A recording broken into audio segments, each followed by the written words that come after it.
I'm a firm believer that watching a film is an experience. And there are many different kinds of experiences you can have when seeing a film. I mean, you can see movie marathons like I did in my last video with Twilight. You can see it on film, you can see it in a theater, you can see it at home, you can see it on your phone, your iPad, all these different ways of seeing a movie. Seeing it with friends is way different from seeing it from yourself or with yourself. And so, I believe that one of the most valuable and the rarest and the pretty much unrepeatable experience you could ever get when watching a film is seeing a film for the first time. And so I have this incredibly valuable and rare experience that I'd love to share with you. Now, I'm in a very fortunate position where I'm going to see this movie for the first time in the best way I can at Universal City Walk, but it's not only that. The other thing is that this movie is notoriously hard to understand, and people are very split on if it's a good movie or not based on that alone. And so I've decided to take it upon myself to answer a burning question that I have, or really myself. I don't know if anyone will be interested in this at all, but I want to see, can I figure out Tenet and explain it to you with only one watch? I mean, movies like this are supposed to take a good at least 2, definitely 3, to kind of solidify your understanding of what's going on in the film. I hear that a lot about Inception being one of them. I know Annihilation was another one, and Interstellar as well. And those kind of movies are my style. I mean, I love that stuff. Now look, I fancy myself to have a pretty good noodle in my noggin for this kind of stuff. I really do. I mean, if you're one of the 3 people that have seen my Interstellar video, then you already know that theorizing and overthinking these things is my bread and butter. And so trying to go into this movie for the first time, trying to see if I can actually understand it and explain it to you on the first time, just sounds like a lot of fun for me, honestly. I don't know if it's going to be fun for you, but we're here and you're here. So I guess you're kind of interested. Now, of course, there's a couple things we need to talk about before we get started. Thing number 1 is, how do you know I'm not lying to you and I'm just going to look stuff up and then tell you what I've looked up? Well, I pinky promise I would never do that to you. Besides, it's no fun. Why would I go through the trouble of trying to pretend to be an intellectual in a video that's going to get 5 views? So no, we're here to have a good time. We're here to actually see if I can't do it in one try and see if I can't help you better understand it in one try as well. And 2, what do I already know about the film?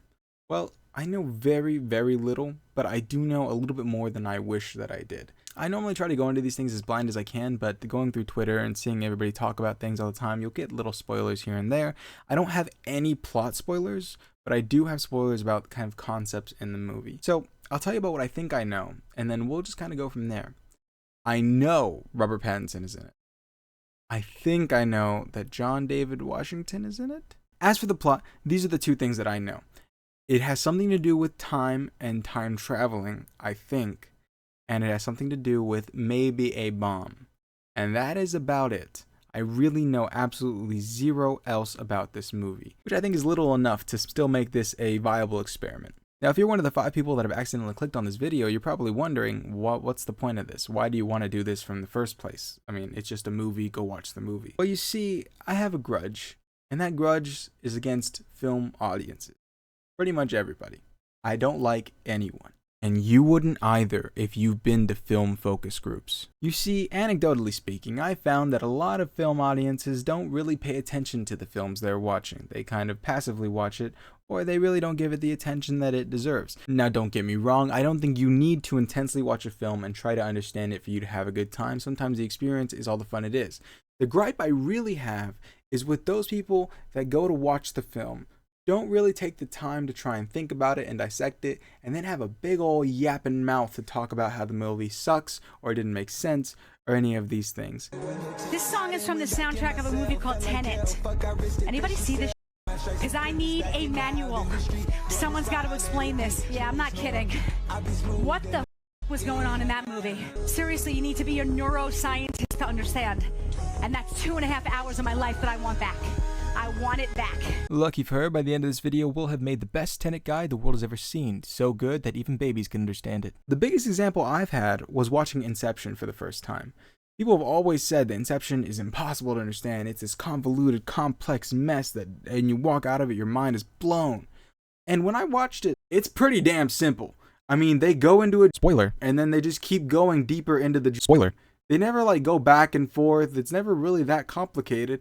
And then they all spoiler. And so I honestly felt gypped. I felt as though I went into this movie experience ready to have some good mind-bending fun, and I walked out thinking that's a pretty straightforward storyline. You'll have a harder time following Jackie Brown than Inception. And so that's my goal, is I just want to go in and I want to see, is this movie actually that complicated? And if it is, well then I'll come back and tell you that it is, and I will give you my best guess as to what's going on, and if it isn't, I'll come back and give you the best damn breakdown you've ever heard after watching it once. So either way, we're in for some fun. So now you know what we're gonna do, and you know why we're doing it. Welcome to Kino Kino. My name is Kino, and I'll see you later. One Tenet film later.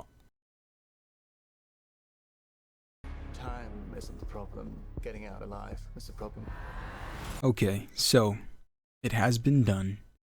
Tenet has been watched. And it has been mostly understood. Mostly. You see, I really do feel like I have a grasp on probably like 80 to 85% on what is going on.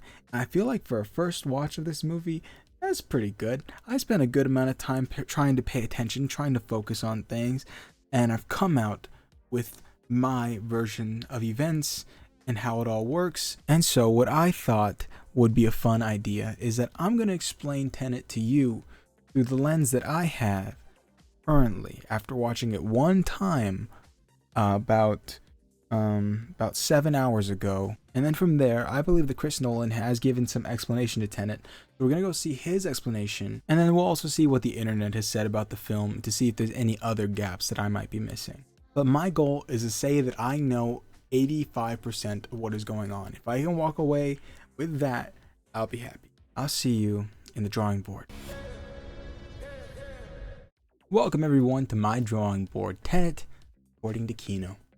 So, we're going to start with a couple of basic premises and then move from there. So the first thing I understand is that there are 9 Horcruxes in the Tenet universe that, when all come together and activated, will destroy the world through time stuff. I believe it will essentially make forward time and backward time come together and then blow up, which makes this hand signal, which when you say Tenet and make this hand signal, then people who know what's what will know what's what with you. And that's another thing I know, so we'll write that down. Okay, now those Horcruxes are what is known as the algorithm. The algorithm using plutonium and radiation that can make time go backwards, or make items go backwards, or make the world go backwards while you traverse through it.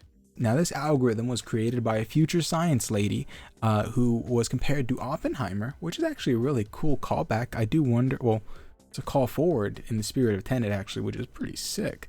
I wonder if he knew that Oppenheimer was going to be his next movie and then he did a little thing for us. That I don't know. Anyway, she made it as a weapon for the future government. But she realized she'd become death, a destroyer of worlds, and so she decided to hide the weapon and zero herself in order to make sure that the government could never use it.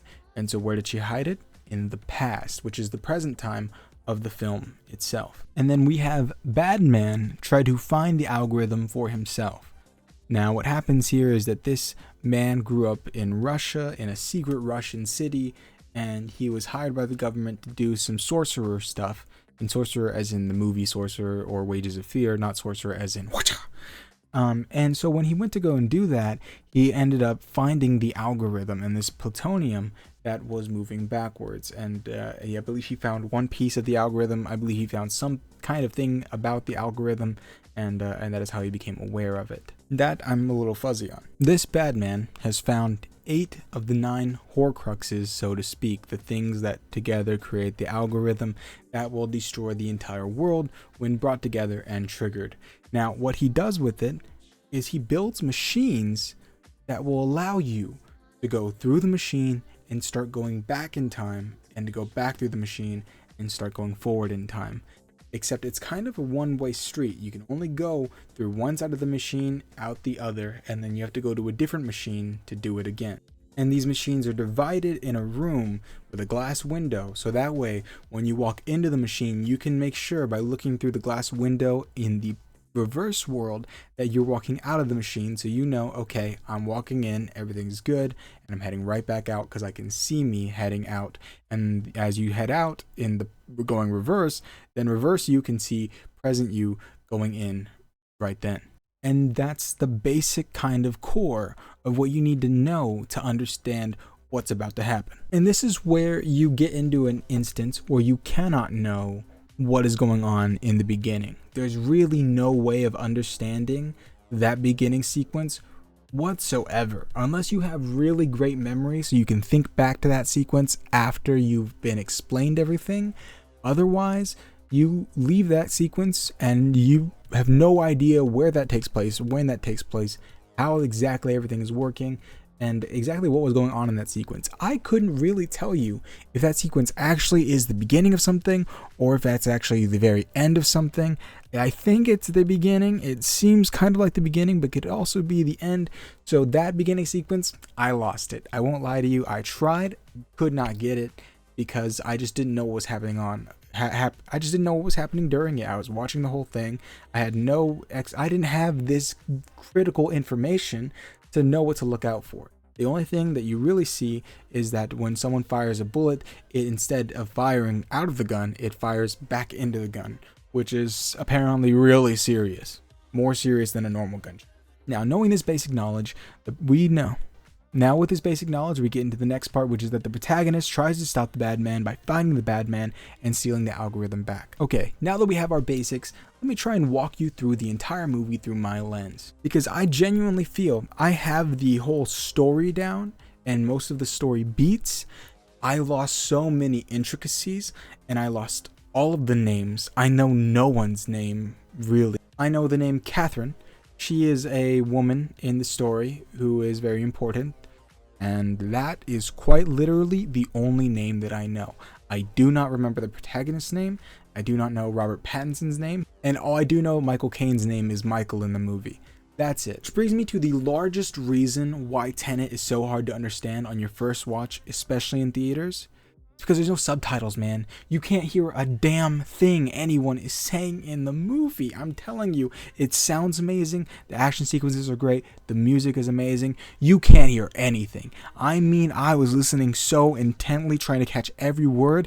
I swear, a lot of the characters have accents. A lot of the characters are talking while there's music and action going on in the background.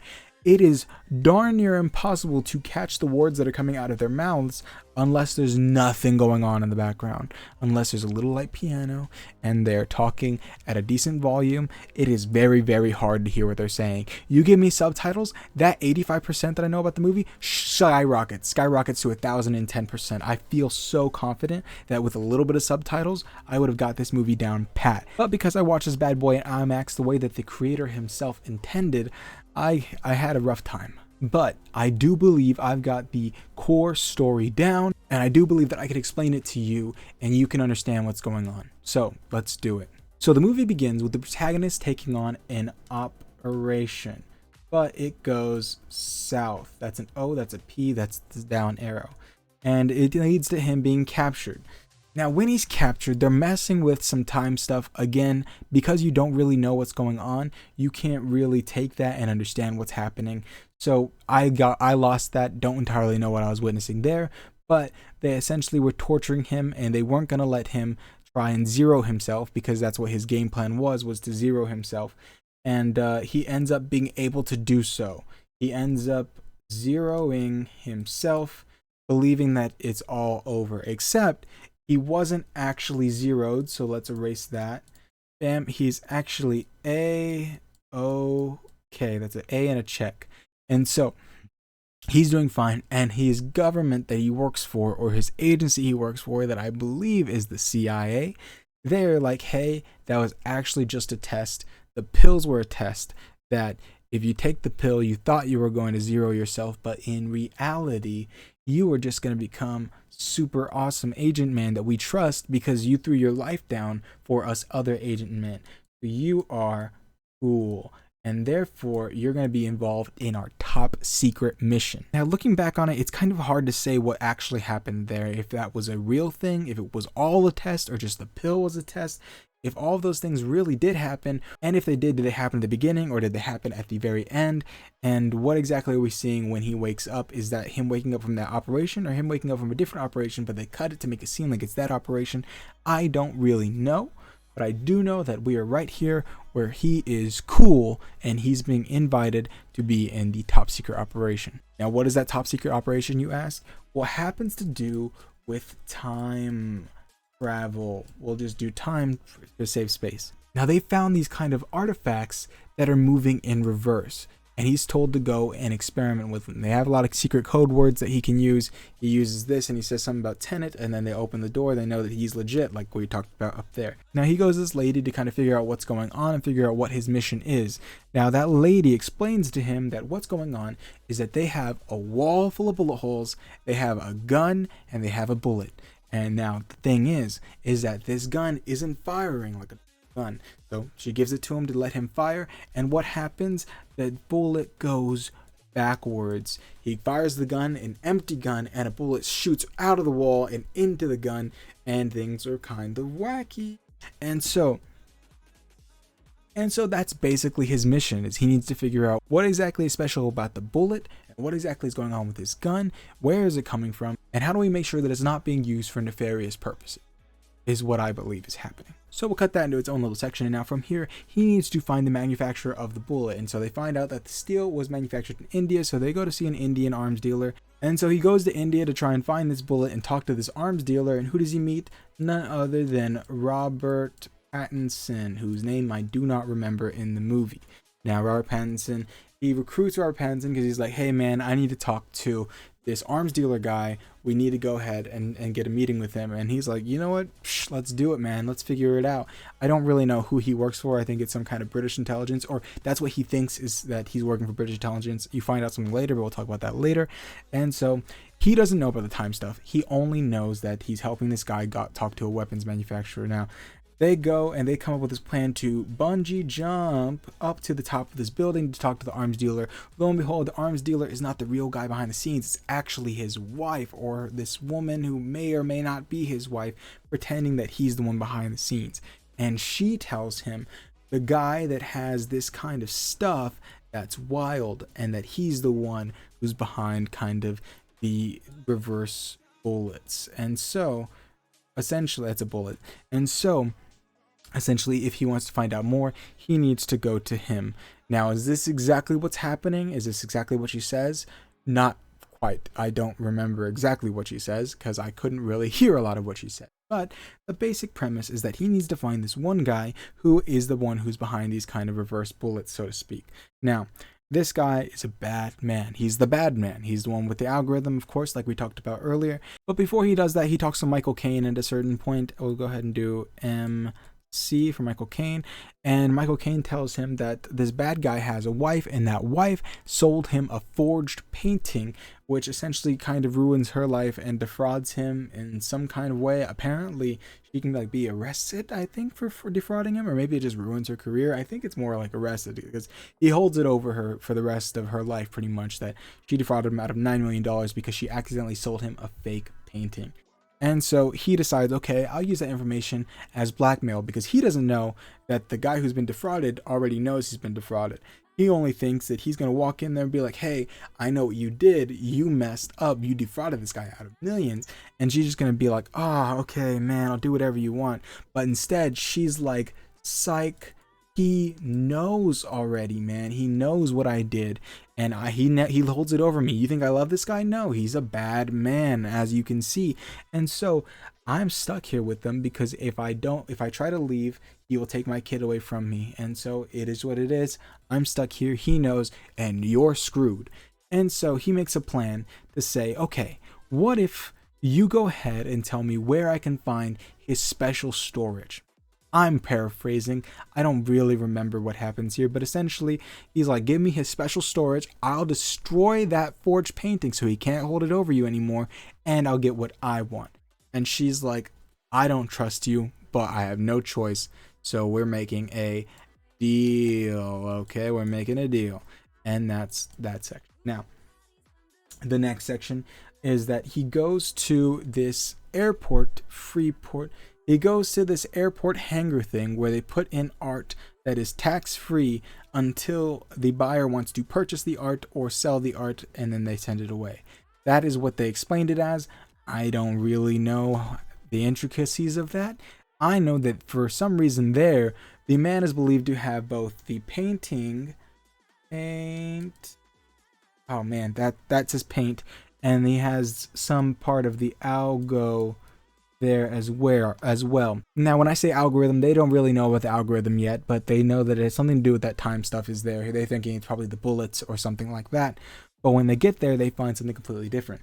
What do they find other than that machine that traverses between going forwards and backwards?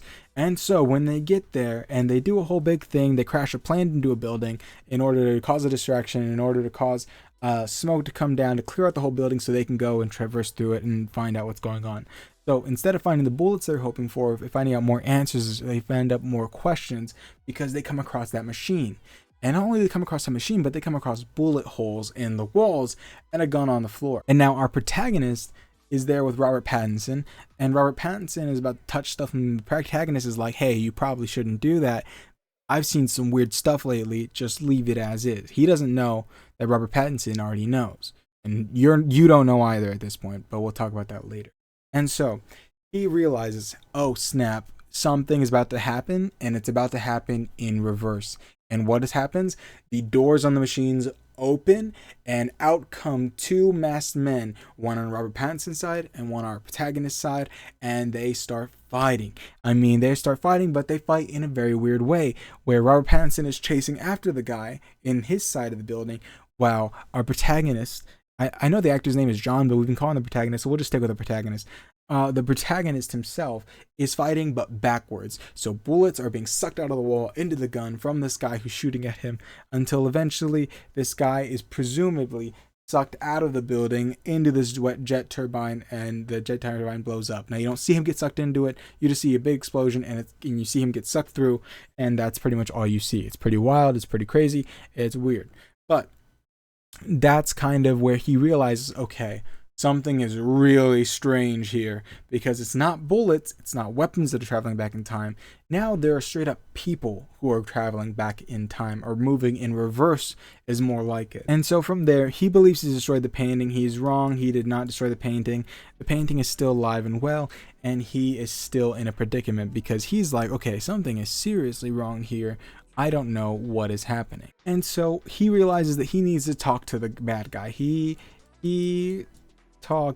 Bad guy, and he needs to figure out what's going on from his own mouth. And so he meets the bad guy, and he tries to convince him that he's selling weapons to the bad guy, or buying weapons to the bad guy. That part doesn't matter. Either way, he's making a business deal with him. That's what the bad guy thinks.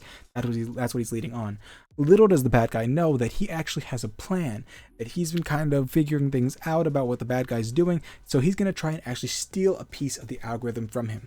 Now again, he doesn't know what the algorithm is, he doesn't know what he's stealing, he just knows it has something to do with going back in time. And so they pull off a sick heist. They put trucks all around this little security truck that is working for the bad guy, and they crash into it, like bam, boom, bam, bam, bam, and they get in and they steal the item.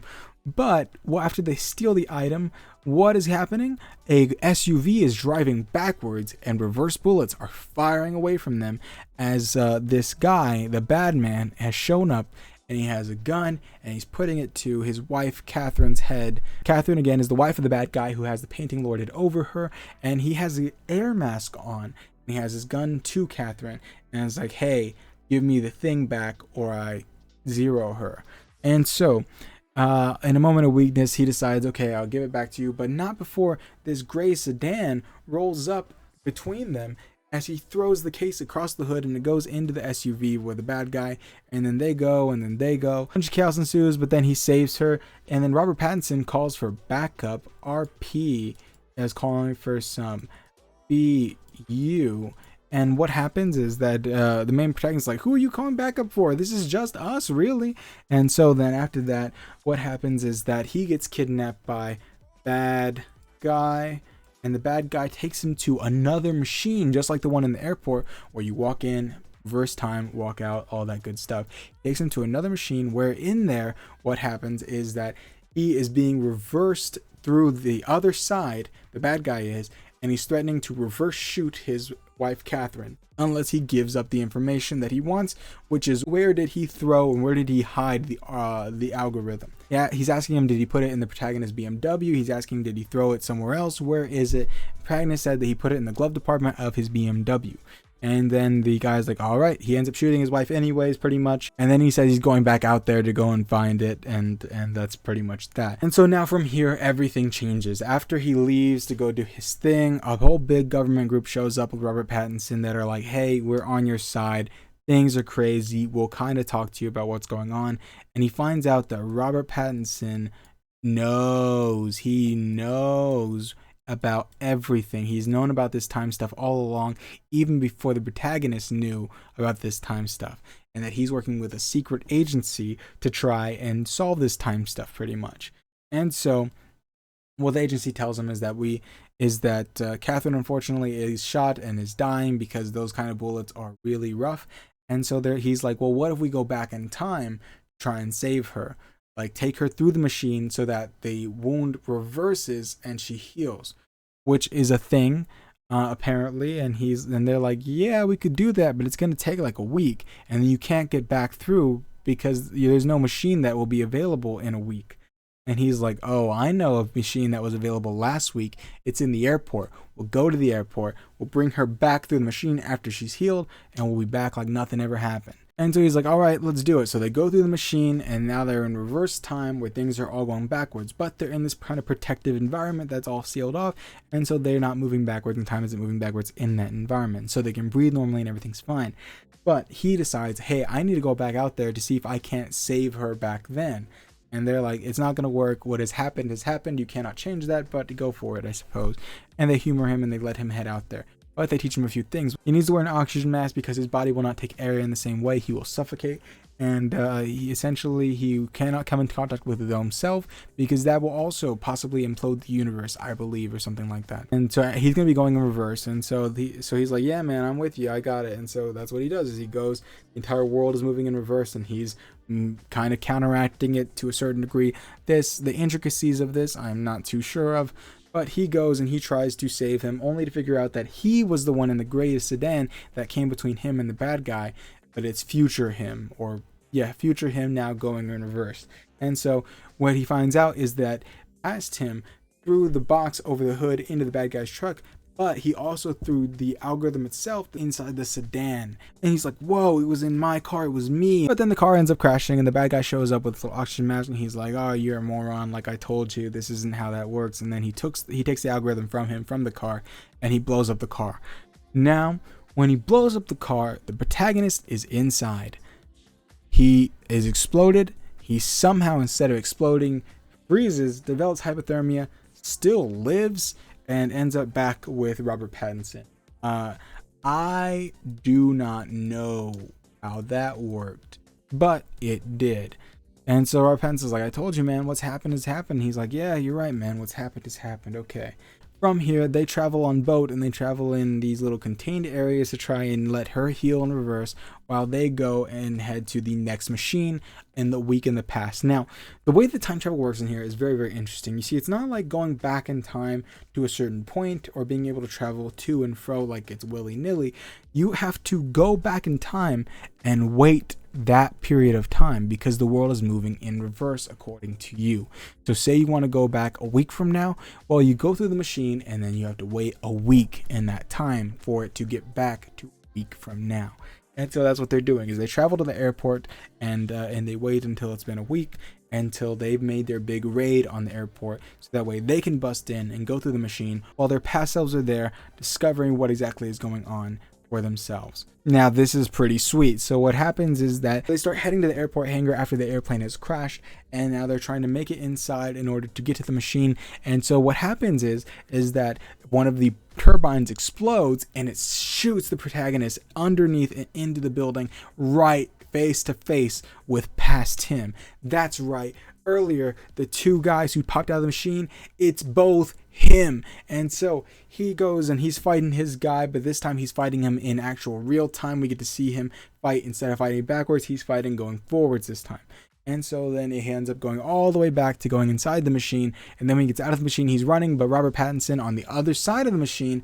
Because remember, when you go into the machine, then another part of you comes out of the machine. And so as he's going into the machine, another part comes out and Robert Pattinson chases him. And then Robert Pattinson pulls his mask off because he doesn't know at the time who it is, I think. And then he sees that it's his friend, is the protagonist, and he's like, oh shoot, here's your mask, man, go, go, go. And so that's what actually happened. Now after our protagonist has gone through, so as the new Robert Pattinson in the future has also gone through, and now they're back going normal speed going forward.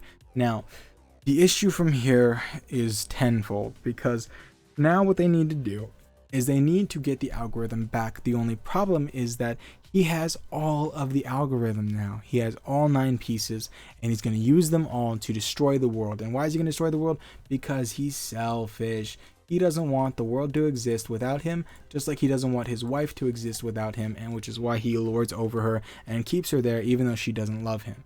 Now, anyways, what this means is that he is actually planning to zero himself and in turn take the entire world with him.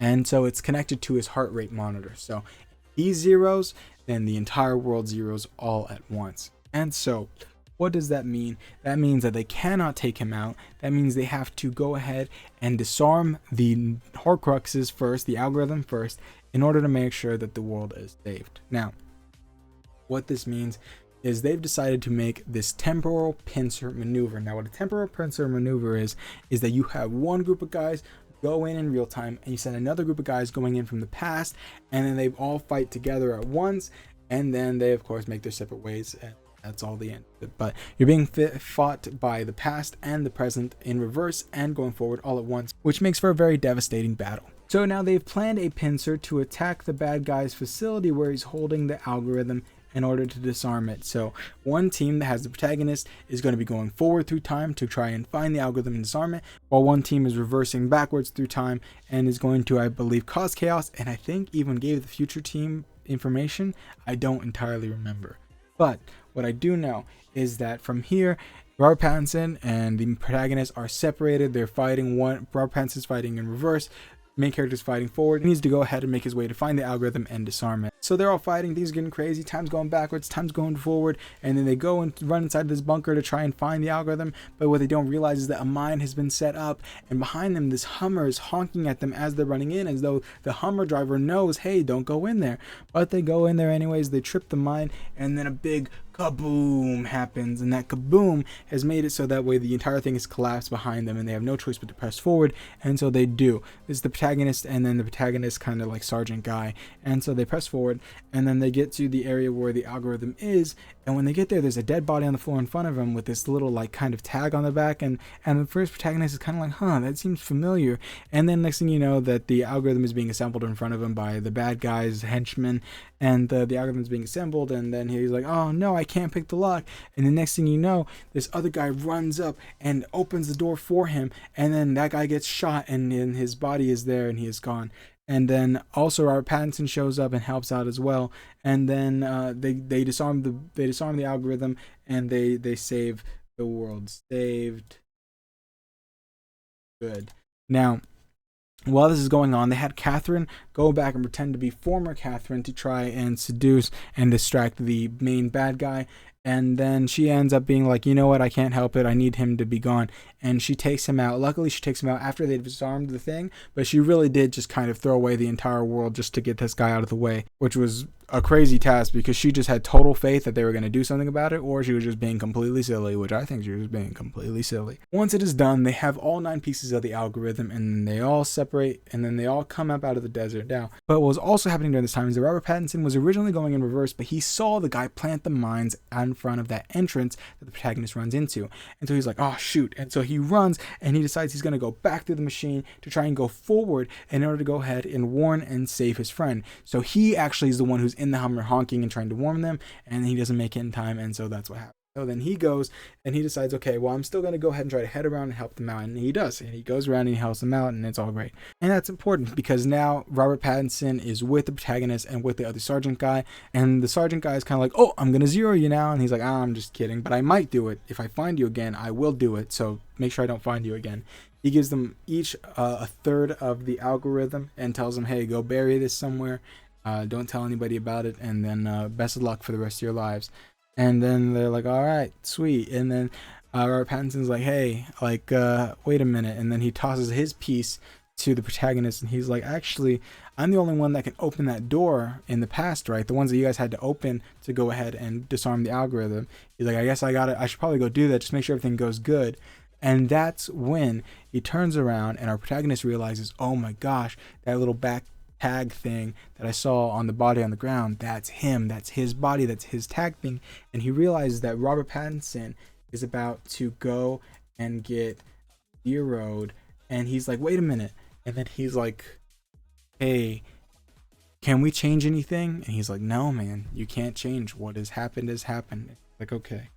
And so he's like, so who were you hired by? And he's like, I was hired by you, man, in future. You haven't even met me yet in your time, but trust me, you're gonna love it.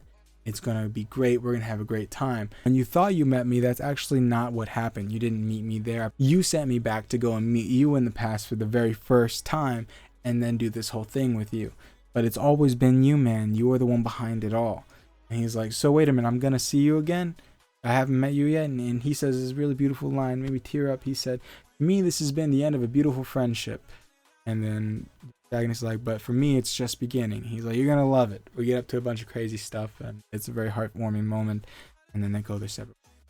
Now, what we find out later on is that, of course, Catherine has zeroed the bad guy. And then apparently the Indian woman has decided to go ahead and zero Catherine. But luckily, the protagonist has put a contingency plan, letting Catherine warn him that, hey, I feel danger. And so he knows what time that happens. So he shows up and he takes out the Indian woman. Is like, yeah, I'm actually the protagonist. I know everything. I'm the one behind it all. Bam, bam, bam. And takes her out, leaving Catherine and her son happy and alive. That is pretty much where the story ends, where RP is RIP. The protagonist hasn't even started anything yet. He's going to start it later with the new RP, which is going to be really cool. The bad guy is gone. He's zeroed. And the world is saved. Woo! And there we have it. That is Tenet, according to Kino. Doesn't this all kind of make sense now? And can't you see that you really can understand it? Just one watch, but you sure can't understand all of it. There is so much that I still feel lost on, and that takes a lot for me, I think. I think that when a movie is really good and it makes a lot of sense, it's very hard for it to slip through my fingers, but this is one that was challenging. There's a lot of the science intricacies that I fully don't understand. A lot of the names, of course, got lost, and then there's certain moments that I think that you cannot understand until you rewatch it. So, to answer the basic question, can you understand Tenet on your first watch? Yes, you can, but you cannot understand everything. Like, I think you cannot understand that first sequence whatsoever until later. And I think you can definitely get most of the other stuff just by having subtitles. But if you're watching it in theater, good luck. You're watching without subtitles, not happening. I'm telling you, it's impossible. But you can pretty much get the basic premise of Tenet, and you can pretty much have a great time. All of this to say that Peloton instructor, her heart just wasn't in it. She could have figured this out. She could have had a great time. Because that's the great part about it, is that the movie was so good, and I had such an amazing time. And it really didn't matter that I didn't understand all the little intricacies, because it all made sense. You kind of trust the movie to kind of guide you through, and everything will be fine, but you have to watch the movie. You cannot just passively let it be. I mean, I was sitting behind a person who brought their laptop into the theater. What is wrong with you? What is wrong with you? And then, of course, he realizes, oh, the movie is great, and he never opens his laptop, but he had it in his lap the whole time. Please, for the love of everything that is good, what is wrong with you? I guarantee you, if that was his first time watching Tenet, he didn't understand a damn thing. But I did, and now you know what I think. So where do we go from here? Well, We need to figure out how accurate did I get it? Did I understand a lot of the basic kind of physics elements? Did I understand the basic story beats? Did I understand the movie Tenet? Well, let's go watch Christopher Nolan tell us to our faces whether we got it or we didn't. Alright, so this is from Trending Hollywood, posted about 7 days ago. It's Chris Nolan explaining Tenet. Let's see, what did we get right? Did we get anything wrong? Or is he just not really going to tell us anything? Let's find out. Well, this is the fun thing about Tenet is, for me, it's harder to talk about than it is to just watch it and understand it. To feel. I will say I've been recording for the past hour and 3 minutes explaining the movie Tenet, and he's absolutely right. That was exhausting. I spent literally almost half the movie explaining what the movie is about. So that should tell you he's right. This is a rough thing to explain. To feel. And I did it in the dummy way. Hi, I'm Christopher Nolan here discussing the upcoming re-release of Tenet. I'm going to try to break down some of the mechanics in the film Tenet. Tenet's That was fun. not a film about time travel. That's right. You don't, or in the conventional sense, he's not time traveling, he's going in reverse. I had that right. Point for me. Conventional sense. It's a film about the direction of time. And that's I said that. It's about going in reverse, going forward. I knew it. defined by a thing called entropy. All laws of physics are symmetrical. They're all identical, whichever direction time is running in, other than entropy. And there's debate in the world of physics as to whether that defines the direction of time or whether it just shows the direction of time. You know, whether it's a cause of it or whether it's a product. Tenet takes on this idea as entropy is the cause. What's happening in Tenet is Tenet entropy is the cause / defines the direction of time. Shit, what did he say entropy was? by a thing called entropy. All laws of the direction of time, and that's defined by a thing called entropy. All laws of physics are symmetrical. They're all identical, whichever direction time is running in, other than entropy. And there's debate in... Okay, he didn't really say what entropy was. Can I look it up? A thermodynamic quantity representing unavailability of a system's thermal energy, a conversion to mechanical work, often to a degree, sort of randomness in this. Lack of order or predictability, gradual decline into disorder. What? that defines the direction of time or whether it just shows the direction of time. You know, whether it's a cause of it or whether it's a product. Tenet takes on this idea as entropy is the cause. What's happening in Tenet is rather than just moving backwards and forwards in time, machines have been developed that can change the direction of time for an object or a person. So I said that. So those bullets aren't made to reverse themselves. You take them through the machine and now they're reversing. Somewhat. mixing the two directions of time within the same scene, within the same frame. You don't have to view cause and effect as defined by one coming before the other. There's nothing in the laws of physics that suggests you couldn't look at time in a different direction. So Okay, so this is an interesting part that he's mentioning, which is that you don't have to view cause and effect as becoming before and after one another, which is very interesting because there are some instances in Tenet where they do discuss the grandfather paradox, which is that if you were to go back in time and zero your grandfather, how would you be alive to do it? I think that's what Tenet kind of plays off of, is that you don't have to be, or is that you won't, is that it's kind of like, I think that's what kind of, and I think that's what Tenet plays off of, is that you don't have to follow that grandfather paradox, is that ultimately if you go zero your grandfather, you will still be just fine and you'll be okay. Because it seems to kind of go off of in multiple different universes and different tangents rather than necessarily this will change the future, because it doesn't really change the future. It more so changes this timeline of the future is what it seems, which is an interesting and complicated concept that they do kind of bring up a couple of times in the thing, which does make sense, especially when you talk about the ending when Catherine zeroes the bad guy. She's doing it in the past, in a time that she's already experienced. And so how is it that in her past, she experienced this kind of moment and he was still alive? He wasn't zeroed. But now when she leaves and this other version of her is going back, she's going back to a time, she's going back in a timeline where he's zeroed. And so it's just a completely different kind of timeline, kind of a different universe. It's what it seems like. So the scene where the protagonist holds his hand over the inverted bullet and it jumps up to his hand, you made it happen. whether or not you drop the bullet, whether or not the bullet flies up to your hand.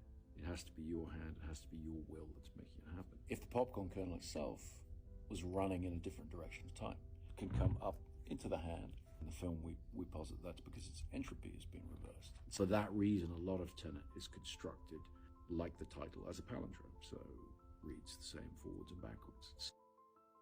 It was very interesting.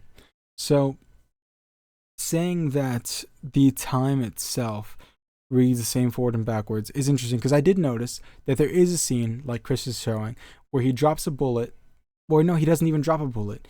The bullet is just lying on the table. He doesn't drop it, and it flies up into his hand in reverse, which is interesting because he didn't drop it to begin with. So how is it moving in reverse if it never dropped to begin with? And so it seems as though the product itself, because it's moving backwards in time, it now also will just always move backwards in time. It will move in reverse rather than time. And so it makes it very complicated to understand, but also you can kind of understand the principle, which is that it is not about time itself, and it's not about necessarily always moving or always motion. It's not about always moving or always having some kind of motion to follow. More so, it's about the will to move. And so what direction will it move? It will move backwards because that is how its entropy is now. That's what I'm getting. Chris kind of gave us the science of everything. I want to go through now and look at kind of the story to make sure I got all of kind of the story beats right, because the one that I know I didn't get right or I didn't follow was the beginning. So we're on GQ, Tenet Explained. Do I trust them? No. But I know enough that I can kind of sift through the bad stuff and explain the good stuff. In this little article section where it says, how does time and Tenet work? We've already established this. I got this correct, so point for me. How does inversion happen? Inversion takes place when a person and thing passes through a temporal turnstile, which is, again, the machine. Again, point for me. I created that. Created by Tenet's bad guy. Literally used my words. I didn't know his name, though. Andrew Sorte. Did they give me the protagonist's name in here? Because I don't think they have. What's his name? Barbara. Protagonist. Does he not have a name? Holy shit, does he not have a name? He actually doesn't have a name. His name is actually the protagonist. Oh my god. I'm so good. I'm nailing this. Alright, so even me not knowing the name apparently knew the name. So there we go. Point for me.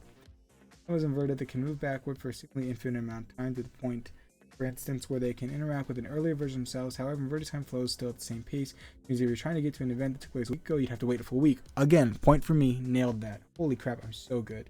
But yeah, so the final formula of the algorithm calls all the events start flowing backward. The inversion starts itself is that it causes cat. Okay. So this part, I'll give myself a half point. I was right that the algorithm at its core, when put to the test to go ahead and get initiated, it will destroy the world, but it won't do it by converging times. It will do it by going so far back in time to the beginning of the earth that it sucks it all whole and it is all destroyed. Ooh, okay, so what happens at the opera house? So this is the beginning sequence. So we'll go ahead and actually read this part. The protagonist and his crew sit in a van outside the opera house waiting for a Ukrainian SWAT team to appear in response to a terrorist attack aside. When they arrive, the protagonist squad puts on a Velcro badges to match the SEAL SWAT team and sneak in alongside them as the Ukrainian team pipes gas into the main rooms to knock the villains out. Terrorists put on gas masks and begin planting bombs in the aisles full of people. The Ukrainian team moves in and begins to take out the terrorists while the protagonist rushes off the boxies to rescue an asset. Because the whole siege is to cover to take him out, they exchange a code phrase validate one another. It turns out the asset listed in the credits as the well-dressed man has brought something to the opera that the protagonist needs to recover. The item in question is at Coat Shack. The protagonist and the suited man zip line down the main floor to retrieve the item. As it progresses, the protagonist encounters a member of the Ukrainian team who has placed a bomb. The man asks the protagonist to place another. When the protagonist refuses, the SWAT member prepares to shoot. Only the protagonist be saved by another member of his own team who also references dusk as a code word. The protagonist then runs to the Coat Shack to get the package, which is a piece of the algorithm, although he and the audience doesn't know this at the time. The protagonist and his team regroup and change clothes. The protagonist then rushes out to defuse the bombs, which are tied to a central timer. As the protagonist collects the devices, he's cornered by another SWAT team member who tells him to plant a bomb. The protagonist then notices a hole in the wood paneling begin to fix itself as the SWAT member is shot by a masked party as he turns to run away. The protagonist notices a red string as Mysterious Saber's backpack. Oh, so that's Neil. That's Robert Pattinson. I didn't know that. That's obviously I couldn't know that, but the protagonist and one of his team members get the last of the bombs detonate safely. They head out to escape in the getaway van, only to be caught and set up by mercenaries. Mercenaries torture the protagonist for information, but he resists. The man just swallows a little pill. The movie fades to black. The protagonist blacks out, but only for him to wake up and learn our interrogation was a test. Oh, so the interrogation wasn't real? No, it had to be. I don't know. Then we will learn that the end of the movie, we'll learn a future version of protagonist sent the mercenaries to capture him so that he ends up being recruited for the Tenet organization that he'll eventually create more. Oh.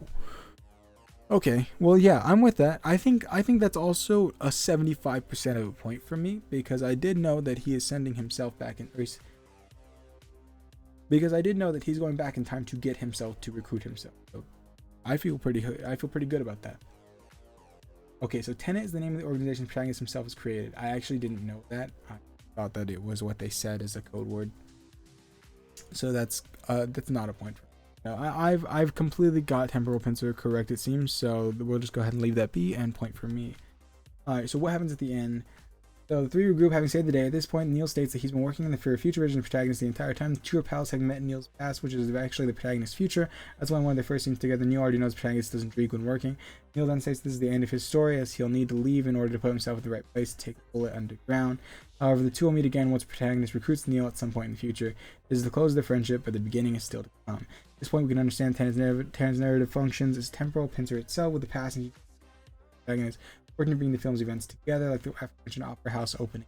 It's hard to fully comprehend where the movie truly ends or where it begins, as your head hurt. Well, alright, I say I get an A. Not an A+, I'll be real. I don't deserve an A+, but I deserve an A. Maybe a step above an A and a step below a plus, maybe like an A/. I feel pretty good about it. Thank you for GQ for reaffirming that I'm fantastic at understanding things. I've got a good noodle in my noggin. William Goodman, thank you for writing this. Yeah, and Christopher Nolan, thank you for explaining the time stuff. I already explained it, but you will help lend credibility. Okay. And so, what does that mean? Let's talk about it. So to answer the question, can you understand Tenet by watching it only once? Absolutely. I nailed it. I think I got more like 90 to 95% than the original 80%. I'm very proud of myself. I mean, sure, I didn't catch a few names. Sure, you know, there were some little intricacies of how things are working that I didn't quite catch either. But I think you gave me subtitles, easy 100. Easy 100%. And I stand by that. I really do. So, in true Tenet fashion, I just want to give this message to the two people watching this video.